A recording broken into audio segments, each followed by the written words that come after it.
Nigeria में छाया हिंदू धर्म, लाखों मुसलमान कर रहे हैं ईश्वर की भक्ति। नाइजीरिया की सड़कों पर गूंज रहे हैं हरे कृष्णा और जय श्री राम के नारे, जिसमें मुसलमान भी शामिल। क्या नाइजीरिया भगवा रंग में रंगने को तैयार है? क्या घाना, केन्या के बाद अब नाइजीरिया में भी हिंदू धर्म की धूम उठ रही है? कौन थे वो जिन्होंने हिंदू धर्म की जड़ें काटने की कोशिश की और क्या हुआ उनका अंजाम? ये कौन सा देश है जहां भगवान जगन्नाथ की रथ यात्रा भारत से भी भव्य तरफ से मनाई जा रही है? आखिर क्या चल रहा है नाइजीरिया में? जानने के लिए वीडियो के आखिर तक हमारे साथ बने रहें। चैनल से पहली बार जुड़ने वाले हमारे नए साथी चैनल को सब्सक्राइब करके बेल आइकन को प्रेस जरूर कर लें। दोस्तों, कट्टरपंथी मुसलमान हिंदुओं को काफिर बताते हैं। उनके अनुसार हिंदू देवी देवताओं को छूना पाप है, लेकिन इन्हें डुप्लीकेट मुसलमान कहा जाए तो गलत नहीं होगा, क्योंकि जो अल्लाह के सच्चे और नेक बंदे हैं वो न सिर्फ हिंदू धर्म का सम्मान करते हैं बल्कि उसमें पूरी पूरी आस्था भी रखते हैं। और इसका जीता जागता सबूत है अफ्रीका का एक देश नाइजीरिया। नाइजीरिया 9,23,768 वर्ग किलोमीटर के क्षेत्रफल में फैला एक पश्चिमी अफ्रीकी देश है, जो अफ्रीका में सबसे ज्यादा ऑयल एक्सपोर्टर भी माना जाता है। नाइजीरिया एक मुस्लिम बाहुल्य देश है, यानी यहाँ रहने वाले मैक्सिमम लोग इस्लाम धर्म को मानते हैं। नाइजीरिया की टोटल पॉपुलेशन 23 करोड़ से भी ज्यादा है और यहाँ पर स्क्वायर किलोमीटर पर आपको 255 लोग देखने को मिलेंगे। नाइजीरिया अफ्रीका का पहला जबकि दुनिया का 6वां सबसे ज्यादा आबादी वाला देश है, जहां 45.9% क्रिश्चियंस के अलावा 45% से भी ज्यादा मुसलमान बसते हैं, जबकि महज 8 लाख से ही कुछ ज्यादा यहां हिंदुओं का बसेरा है। इसके बावजूद नाइजीरिया में हिंदू धर्म का डंका बज रहा है।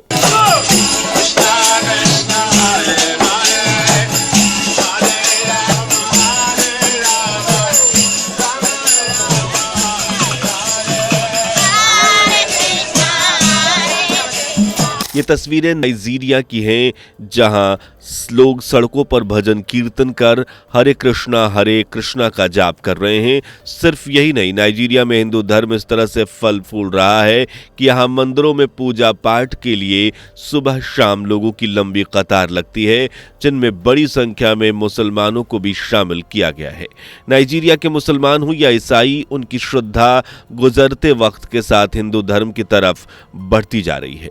यहाँ महिलाएं हिंदू परंपराओं के अनुसार साड़ी पहनती हैं, माथे पर टीका लगाती हैं, बालों में गजरा लगाती हैं और मंदिर में पूजा अर्चना और ध्यान लगाकर भगवत गीता का पाठ करती हैं, जबकि पुरुष भी ईश्वर के प्रति सच्ची श्रद्धा रखते हैं।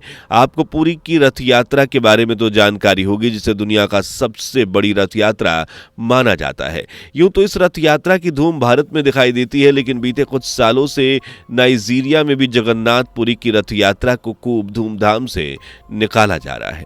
इस दौरान प्रभु जगन्नाथ का एक विशाल रथ तैयार किया गया है। उसे खींचने के लिए हजारों की संख्या में लोग उमड़ पड़े, जिनमें हर धर्म के लोग शामिल थे।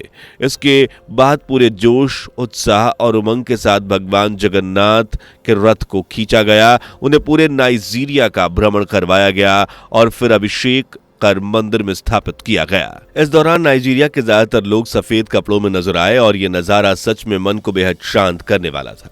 सिर्फ जगन्नाथ की रथ यात्रा ही नहीं, बल्कि नाइजीरिया में अन्य हिंदू त्योहारों को भी धूमधाम से मनाया जा रहा है, जैसे दिवाली, रक्षाबंधन, होली, गणेश पूजा, दुर्गा पूजा और कई त्योहार शामिल हैं।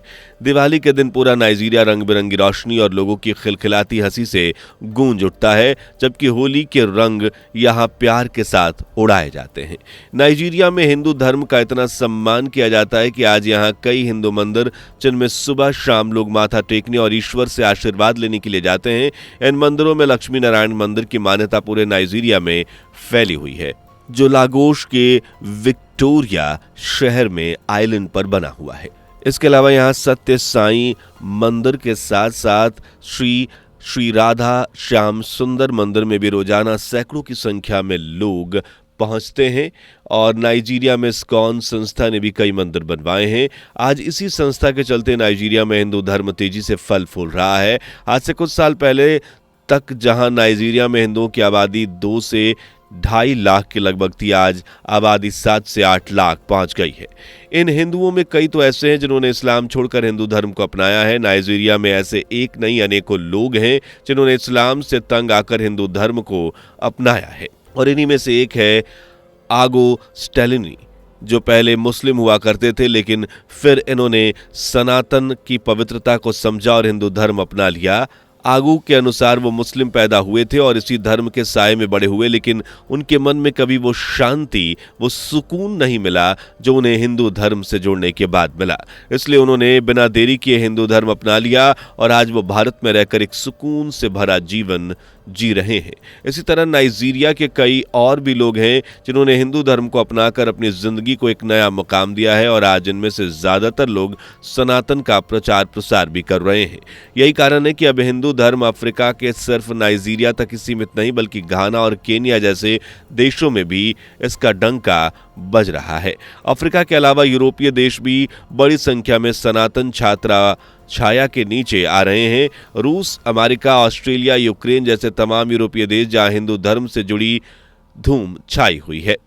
इन देशों में न सिर्फ हिंदू धर्म को बढ़ावा दिया जा रहा है बल्कि भाई बहन के प्यार का प्रतीक माने जाने वाला रक्षाबंधन भी धूमधाम से सेलिब्रेट किया जा रहा है। सनातन की यह हवा आज भारत से निकलकर दुनिया के कोने कोने में छाने लगी है, ठीक वैसे ही जैसे आज से कई हजार साल पहले छाई हुई थी। इतिहास गवाह है कि एक ऐसा समय था जब हिंदू धर्म के अलावा दुनिया में कोई धर्म नहीं था। इस धर्म को दुनिया का सबसे पुराना धर्म माना जाता है, जो एशिया ही नहीं दुनिया भर के अलग अलग रूपों में इसे माना और पूजा जाता था। भारत के कोने कोने में कण-कण में सिवाय हिंदू धर्म के कुछ और धर्म नहीं था। लेकिन फिर हथियार से बात करने वाले मुस्लिम आक्रमणकारियों ने, आक्रांताओं ने घुसपैठ की और हिंदू मंदिरों को तोड़कर, हिंदुओं को मारकर जबरदस्ती इस्लाम कबूल करवाकर हिंदू धर्म का अस्तित्व मिटाने की कोशिश की। एक रिपोर्ट के अनुसार जब मुस्लिम आक्रमणकारियों ने भारत में दस्तक दी तब यहाँ लाखों की संख्या में छोटे बड़े मंदिर थे, लेकिन मुस्लिम शासकों ने अपने राजपाट में 60,000 से भी ज्यादा हिंदू मंदिरों को तोड़कर उनके ऊपर या तो मस्जिद बनवा दी या फिर दरगाह, कब्रगाह, महल या मीनार बनवा दी। लेकिन इसके बाद भी मुस्लिम शासक हिंदू धर्म को नहीं हिला पाए और आज सनातन धर्म दुनिया भर में दहाड़ मारकर दौड़ रहा है। जिन हिंदू सबूतों को जमीन में दफन कर छुपाने की कोशिश की गई वो भी लगातार हो रही खुदाई से सामने आ रहे हैं। रूस, अमेरिका, ब्रिटेन, भारत, पाकिस्तान, श्रीलंका ऐसे तमाम देश हैं जहां पुरातात्विक खुदाई के दौरान हिंदू मंदिर, मूर्तियां, चिन्ह और दूसरी चीजें मिली हैं, जो इस बात की ओर इशारा करती हैं कि सनातन शाश्वत है, यानी ऐसा धर्म जो हमेशा हमेशा से इस धरती पर रहा है और सदा बना रहेगा। इसे मिटाने वाला मिट सकता है लेकिन ये नहीं। इसका एक कारण सनातन की पवित्रता और अच्छाइयां भी हैं। ये एकमात्र धर्म है जो स्त्री को भोग की वस्तु नहीं बल्कि देवी का रूप मानता है। ये मात्र एक ऐसा धर्म है जो दया, अहिंसा, सत्यदान, क्षमा और यम नियम का विश्वास करता है। जीव हत्या इस धर्म में पाप है और ये एक ऐसा मात्र धर्म है जो कभी नहीं कहता कि सामने वाला अगर किसी और धर्म को मान रहा है तो वो काफिर है, बल्कि हिंदू धर्म सिखाता है कि पूरी दुनिया हमारा परिवार है और हर धर्म अपने आप में खास है। सनातन की यही अच्छाई है जो दुनिया भर से लोगों को, फिर चाहे वो मुसलमान हो या क्रिश्चियन, हिंदू धर्म की तरफ खींच रही है। हिंदू धर्म अलग से कोई धर्म नहीं है बल्कि ये जिंदगी को जीने का एक कला है और इस कला से अब दुनिया के तमाम देश जुड़ते जा रहे हैं, जिनमें कई मुस्लिम देश भी शामिल हैं, जैसे इंडोनेशिया जो 87% से ज्यादा मुसलमानों का घर है, लेकिन इसके बाद भी यहाँ हिंदू धर्म को लेकर मान सम्मान और जो सद्भाव है वो काबिल तारीफ है। अब इसी रास्ते पर नाइजीरिया भी चल पड़ा है, जहां मुस्लिमों की आबादी ज्यादा होने के बावजूद हिंदू रीति रिवाजों का पालन हो रहा है। मुसलमान भी यहां प्रसाद खा रहे हैं, ईश्वर का नाम ले रहे हैं, सनातन को सत्य बता रहे हैं और जमकर भजन कीर्तन कर रहे हैं। हिंदू धर्म से खुश होकर, उसे समझकर मुसलमान भाई भी हिंदू धर्म अपना रहे हैं, जो दुनिया भर के हिंदुओं के लिए गर्व की बात है। वैसे दोस्तों, आपकी हिंदू धर्म को लेकर क्या राय है? आपको क्या लगता है, क्या हिंदू दुनिया सनातन के रंग में रंगने को तैयार है? कमेंट करके जरूर बताएं। वीडियो पसंद आई हो तो लाइक शेयर करके चैनल को सब्सक्राइब करें, बेल आइकन को प्रेस जरूर कर लें। मिलते हैं अगली वीडियो में, तब तक के लिए अपना ध्यान रखें। धन्यवाद। दोस्तों, आपकी स्क्रीन पर 2 और वीडियो दिख रही हैं, जिसे देखने के लिए आप स्क्रीन पर क्लिक करें। दोनों देखिएगा, बहुत अच्छी वीडियो बनी है।